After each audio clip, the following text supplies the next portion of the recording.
When I cover a game I played in my youth on this show, it conjures specific memories, experiences that forged the building blocks of my creativity, magazine spreads I pored over, and sometimes even the very snack I was enjoying while bashing buttons to it. On the other side of that coin, trying games I'd missed out on usually doesn't, especially if I didn't hear of it until recently. Things like Groove on Fight and Deadly Power athlete moves certainly feel of the era, but I don't get that pop of nostalgia like I do from Bloody Roar and BioFreaks. But sometimes a game I've never touched before hits a certain vibe, and suddenly I'm transported back to a wood-paneled room watching an episode of the Power Team. That's how I felt poring over the manual for today's subject, though when I actually picked up the controller for it, well, I was inclined to follow the instructions of the game's title. I'm Eric J. Chucky, and welcome to Violent Profiles, where we discuss obscure fighting games and the rosters that define them. If you'd like to help me stave off the icy embrace of the Grim Reaper for a little while longer, why don't you click that like button, subscribe to the channel if you aren't already, and leave a kind word or two in the comments. That'll cause the show to reach more people and probably save my soul or something. I don't know, that metaphor kinda got away from me there.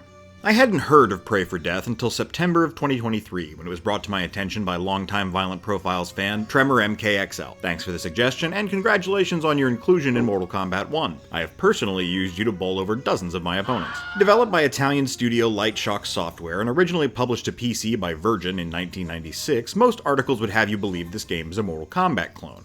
Which was the style at the time.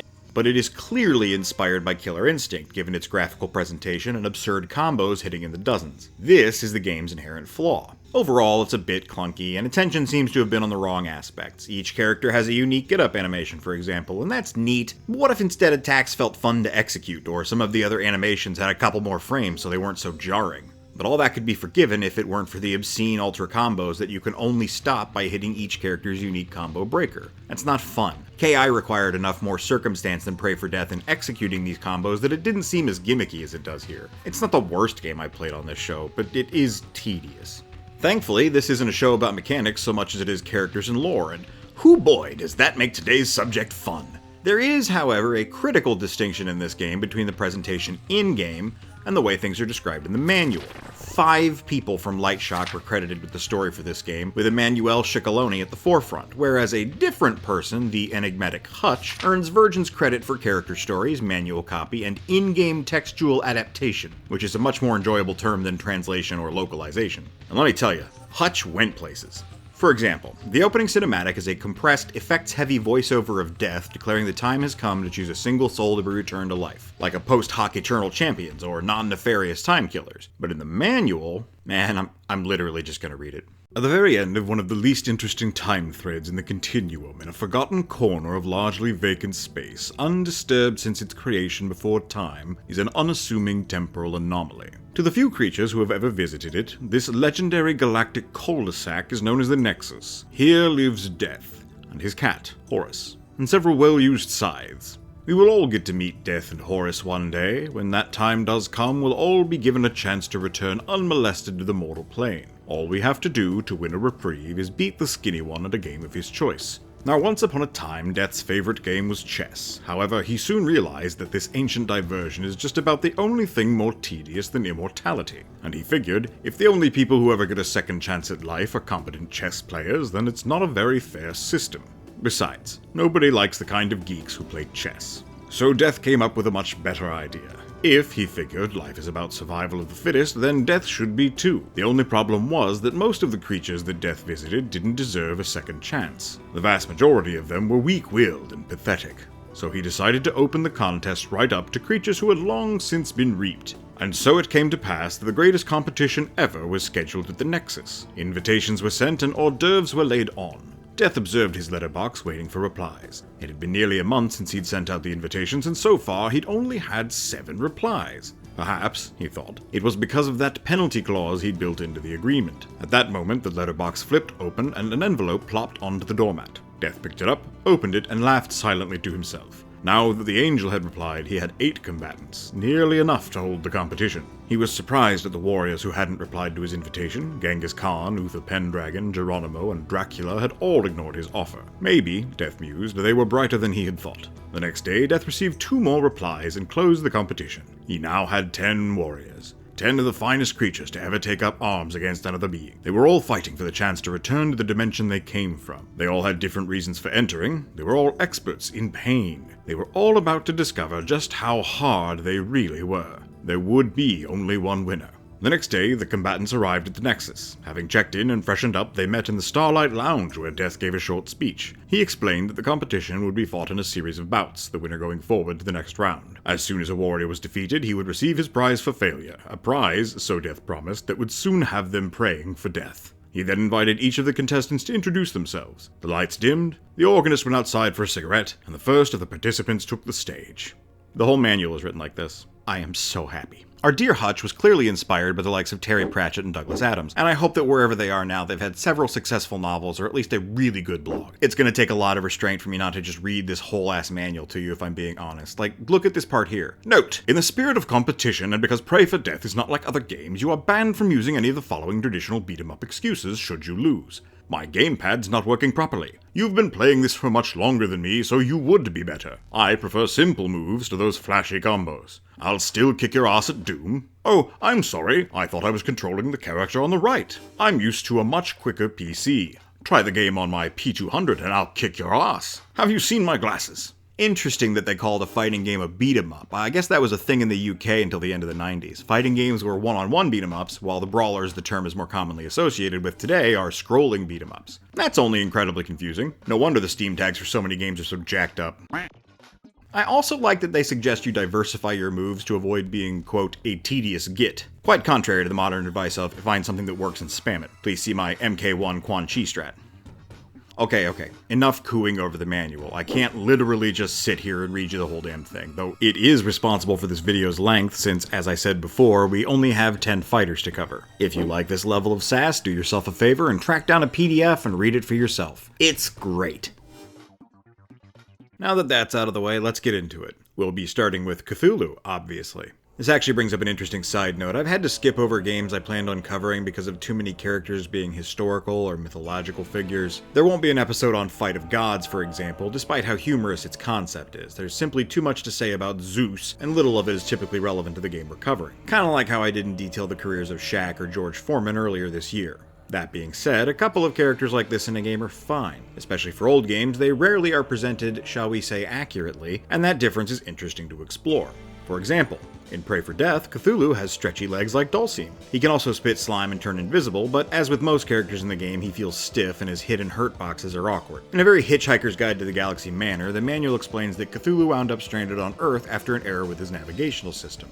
And the stuck-up Atlanteans, for the most part, refused to worship him. So Cthulhu took a few loyalists and began to build in power and numbers for a spiteful assault against the advanced ancient civilization. Neither party was successful in the eventual war, or both were, depending on how you look at it. Cthulhu was slain and Atlantis fell. But in his house in the void of Limbo, dread Cthulhu lies scheming. Someday he would return and destroy the descendants of the Atlanteans who wronged him, humanity itself. The in-game bio that plays when you select fighters from the menu is a much more curtailed version of what's presented in the manual. Such is the case for every character, hence why I'm providing more details in my summaries than are present in the videos that accompany them. I assure you, these embellishments are the result of Hutch's textual adaptation, not my own. Should Cthulhu use his eldritch power to attain victory, you are treated to footage of him performing in an aquatic stunt show. Death arrives soon after to explain that if he let Cthulhu have his way and destroy humanity, he'd be out of a gig, so he let the old god be worshipped in a less absolute capacity. It's one of those games, huh? Alright. Let's move on to Sir Maelstrom of Wallachia, a knight of dark renown who rose to power fueled by the teachings of Necronomicon Ex Mortis. Roughly translated, Book of the Dead. Through unspecified means, save perhaps his faith, he became invested with supernatural might, going so far as to killing his own army in 1357 because he no longer had need of mortal men. Maelstrom conquered and killed his way across the land until he came to Constantinople in 1462, where he was burned at the stake by the Turks, who used their own knowledge of the Necronomicon against him. Or, well, this is one of the places the in-game text and the manual differ on the details, and I can't decide which one I prefer. Our dear Hutch suggests that Sir Maelstrom was a knight under Prince Percy of Wallachia, and forsook Christianity for the specifically satanic Necronomicon's power. campaigning across Europe and Africa before arriving in Greece in 1462, where he killed 150 of his own men for minor transgressions and the rest when they tried to rebel against him. The manual suggests it took several countries' armies to finally quell the tyrant a year later, whereupon he swore revenge, whereas the in-game text says he seeks to become a god by killing Cthulhu in the tournament, which is more in line with the traditional origins of the Necronomicon. I find it a little fascinating because we mentioned Death was surprised Dracula didn't want to participate in his tournament, and this guy's basically Vlad the Impaler. Born from Wallachia, issues with Constantinople and the Turks, a reputation for cruelty, and some minor details that were significant to portions of the legend surrounding Vlad back in the 90s that have since been largely dismissed. The question is, especially with them being unafraid to use Cthulhu in the Necronomicon, why isn't this Dracula? I only have two guesses, one being that the then recent 1992 movie Bram Stoker's Dracula might have had them uneasy about copyright stuff, the other that perhaps a lot of the Vlad-adjacent details were invented whole cloth by Hutch, and this guy was more intended to be some kind of crusader or something. He certainly doesn't fight like Vlad, using two short Wolverine claws on his armor and throwing in adze of all things at his enemies, which is a sort of combination axe and planer that never really saw use as a weapon. If you beat the game with him, he finds a shiny book whose title I can't read and celebrates, as Death says, it's an even worse punishment than living. I genuinely don't know what that's supposed to imply. Another character with divergent histories, Pantera is the stage name of Pamela Gottfried, a German DJ of great renown from the distant future. Apparently deceased author Bram Stoker's too scary to court the ire of, but Dimebag Darrell can get these hands. The game and manual can't agree on whether it was drugs or neural implants that fried her brain, but in either case she was driven to a madness that could only be sated by cold-blooded murder. The game insists she killed to the sound of the beat and was finally gunned down by police when she lost all restraint and slaughtered 15 people in the middle of a rave. But the manual saw her more as a Black Widow-type killer, luring men back to her hotel to kill them in private before she moved on to the next city's gig. Until one night, she seduced an undercover cop who managed to call for backup before Pantera decided his number was up. I don't know which one I like better. The latter is more bland, but realistic, while adding a cool cyberpunk character to the roster, and the former has a cool brief, but is ultimately shallow and gimmicky. Either way, she joins the tournament because she just loves killing so much. Mechanically, she's a little quicker than the other fighters and throws a lot of pointy things. Beat the game with her, and we see her looking at her own wanted poster before killing the cameraman. Death shows up and explains she couldn't handle being alive and killed herself not long after she was resurrected, but muses that he might put her in a future tournament if he has one. How pointless. Why did any of that happen? Was the ending video just an excuse to look at her butt? Probably. Painbringer was built with the intention to create a line of intelligent robotic soldiers, presumably as a means of saving living people from the horrors of war given the project's original codename, Bring Hope. However, in a cautionary tale as old as time, the artificial intelligence they programmed for it was too clever and lacked empathy. Determining the training exercises were not lethal enough, Wardroid 001 replaced the dummy rounds with live ammunition, slaughtering and maiming 41 of the human soldiers involved in the exercise. Rechristening itself Painbringer, the former Wardroid 001 attempted to reprogram its fellow mechanical creations to rise up against their creators and prove metal's superiority to flesh. This plan didn't come to fruition, however, as they were all deactivated in an ambush near the Mexican border after a 2-month killing spree. Painbringer opens up a lot of questions for me. For example, why is using bullets such a feature of his story when he doesn't employ them during the game, preferring electricity discharge? And how did a robot get to the afterlife? He doesn't exactly qualify for a heart-wrenching does this unit have a soul moment. Why does he get turned into a washing machine in his ending? Is it some kind of punishment? Even Death refuses to explain. Hey, it's a fighting game in the mid-90s, so let's talk about the Bruce Lee clone on the roster, John Fun. I'm actually not sure what to say here, he's just Bruce Lee with the name changed, since much like Dracula and unlike Dimebag Darrell, the designers were afraid to court the wrath of his ghost. But they didn't even do that too deeply since Bruce's birth name was Jun Fan. John Fun loves martial arts, invented his own open-hand style inspired by Wing Chun, filmed a bunch of kung fu movies, and died under quote-unquote mysterious circumstances in 1973. He participates in the tournament so he can come back to life and be with his family. The timing of that is unfortunate, since Brandon Lee, Bruce's son, was accidentally shot and killed during the filming of The Crow just a few years prior in 1993. Some of the game's copyright info is from December of 1995, so I can see how maybe that news wouldn't reach the ears of the developers before the release, and... I'm really curious to meet his son. That's messed up. I know Death is a villain in this game, but something about including that line doesn't sit right with me. Maybe it was intended as homage and not mockery, but if it was, I don't think it landed right. Anyway, let's talk about something less grim and depressing. Like demons. Mergen was a nobody demon who Astaroth put in charge of Hell's front door. He was amazing at his job, quickly rising through the ranks and getting overconfident as he did, and during his downtime started pulling cons on members of the clergy and eventually the gentry. Unfortunately for him, Satan was hiding disguised amongst those he tricked, and in order to save face, he ejected Mergen from Hell, where he would eventually be slain by fellow fighter in the tournament, the angel Uriel. Mergen not only wants revenge, but to return to his old job in Astaroth's favor, which he gets the opportunity to do if you win with him. We don't know what happens, he just sort of walks up to a big A-shaped chair and bows before it. Death then taunts us about what happens next and suggests we buy the sequel if we really want to know. There was no sequel. Death is an asshole. This is probably the most poorly written story in the game. So far. It's not clear whether Astaroth and Satan are different creatures or if the big bad voodoo daddy of Heck just has a lot of names. It's also worth noting Mergen's in-game bio says he offered people a chance to get into Hell if they could defeat him, but would then win via chicanery, and that's what got him fired and kicked out. And that doesn't make any sense, since who's trying to get into Hell voluntarily, and why would Satan, Prince of Lies, care if Mergen was tricking people? He's also described as a succubus there, and those are girl demons.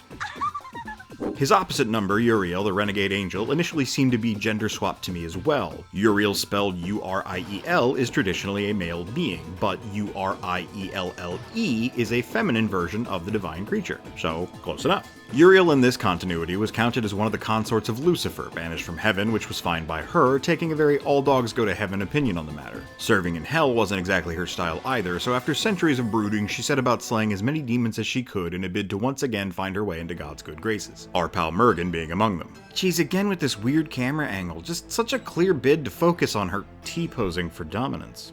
Win the game with her, and Uriel flies back to heaven, only for God to tell her to go defeat the new Guardian at Hell's Gate, a move which Death declares starts off the final battle between heaven and hell. Ronnie James Dio intensifies. Anubis, or as he's called in-game, Anubi, doesn't have much of a story. A psychopomp not as powerful as Death himself, the jackal-headed Egyptian just wants to be recognized and worshipped for his considerable contributions to the Great Cycle, and he's going to prove his worth by kicking ass in Death's tournament. Being as Death is a real jerkweed, his prize for success is to be mentally reduced to nothing more than a playful puppy. We'll be seeing more of Anubis in future games, where hopefully he fares a bit less embarrassingly. At least they gave him this sick twirling golden pyramid move. Our last pair of characters on the standard roster is another connected duo. First, Wulfric Thermodson, a Viking warrior who earned the honor of guarding Odin's magical coffer for his ability to break hammers over his head? I also googled Odin's coffer because I don't remember that being a thing in Norse mythology, and it doesn't seem to be, but there are an awful lot of websites peddling Odin's coffee. Wulfric was betrayed by his childhood friend Zenobius, who poisoned the mighty warrior and opened the coffer only to be obliterated by its overwhelming magic instead of earning the immortality he so desired. A fitting end for someone who used sorcery and deceit to kill his own parents, steal their land, and feed his lust for wealth and power. Wulfric leaves Valhalla to pursue revenge against the man who slighted him and his god, Odin, whereas Zenobius is said to be looking to extract the secrets of the Necronomicon's power from Sir Maelstrom. Despite this, if Zenobius is successful, he is shown obliterating Wulfric, and Death remarks he's been granted his power and immortality, but in ironic punishment has only a barren earth devoid of other life to rule. Wulfric, on the other hand, has one of the only good endings in the game. He returns to Odin's side in paradise and feasts for the rest of his days, unless Death decides to bring him back in the sequel that never came.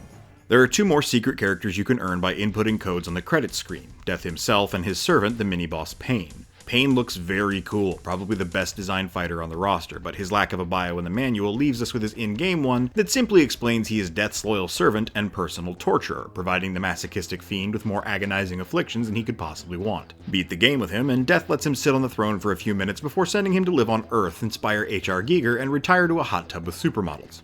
Death himself has no proper ending, and really only put himself in the tourney for his own amusement, but at least he looks the part. A skeleton in a black robe wielding a scythe. It's not terribly original, but sometimes the best call is the traditional one, and it works here. If you finish the fight with him, he congratulates you and offers you one of the game's cheat codes. Special thanks to GameFAQs author Yippee7 for including a brief on Death's ending because I couldn't find footage of it online and really didn't want to have to beat the game for myself. Aside from unlocking the secret fighters, these codes can be used to try out silly alterations to the game like underwater mode or the more traditional infinite continues. There's also a copy of Pong in here, as well as a strange side-scrolling beat-em-up featuring members of the design team. I don't think I need to tell you this game wasn't some hidden gem of quality buried amidst the sands of time. It's like Mace the Dark Age meets Eternal Champions without being a quarter as good as either of those titles. I could have seen an adolescent me being amused and or intrigued by this game. It was right up my pseudo-goth alley, but Hutch's writing in the manual holds more quality than the sum of the rest of the game's parts. Even the fatalities that have been playing in the background are aggressively tame and underwhelming. This title could have absolutely worked with a slightly different perspective, but it didn't have that, and instead it was lost to obscurity. Next time on Violent Profiles, we'll cover something less uncomfortably gritty and a lot more uncomfortably kitty. If you voyage over to our Patreon and subscribe to the $5 tier, like all the names currently on screen, your name will join them, and you'd be able to determine the meaning of my incredible pun riddle by watching next month's video now. $5 a month isn't much, you know. I pay more for a fancy cup of coffee. You would be paying for my fancy cup of coffee. Until then, white out.